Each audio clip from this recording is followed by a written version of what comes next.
আমরা শিক্ষার্থীদের নিকট দায়িত্বশীল আচরণ প্রত্যাশা করি। তারা আগামী বাংলাদেশে নেতৃত্ব দেবে। দেশটি আমাদের সকলের, কোনো পক্ষকে বাদ দিয়ে নয়, বরং সকলের সম্মিলিত প্রয়াসে এগিয়ে যাবে আমাদের এই বাংলাদেশ। মাননীয় প্রধানমন্ত্রীর নির্দেশে সংঘাত হতে পারে, পক্ষ বিপক্ষ হতে পারে, এ ধরনের কর্মসূচি তথা কনফ্রন্টেশনাল প্রোগ্রাম আমরা সংঘাত এড়াতেই এড়িয়ে চলেছি। একটা শিশুকে, দুটা শিশুকে, কয়েকটা শিশুকে মেরে আমাদের কি লাভ? তাদের যারা এই শিশুর লাশ থেকে ফায়দা লুটতে চায়, এটাই হচ্ছে বাস্তবতা।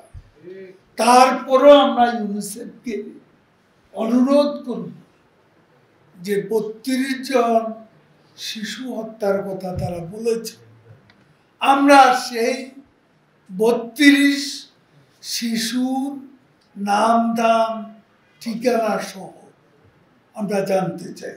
এটা পেলে আমরা ব্যবস্থা করি। এই আন্দোলনকে ঘিরে সাম্প্রদায়িক অপশক্তি, বিএনপি, জামাত লাশের রাজনীতি করছে।